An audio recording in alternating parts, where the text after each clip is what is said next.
આગામી અમરનાથ યાત્રાને લઈને જમ્મુ કાશ્મીરમાં સુરક્ષા એજન્સીઓએ તૈયારીઓ તેજ કરી દીધી છે.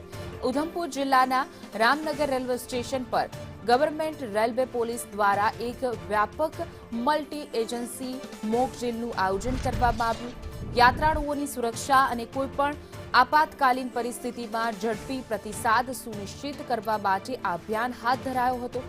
મોક ડ્રીલમાં special operations group, CRPF, SDRF, fire અને ઇમરજન્સી વિભાગ, મેડિકલ ટીમ તેમજ વિલેજ ડિફેન્સ ગાર્ડ સહિતની વિવિધ એજન્સીઓએ ભાગ લીધો હતો.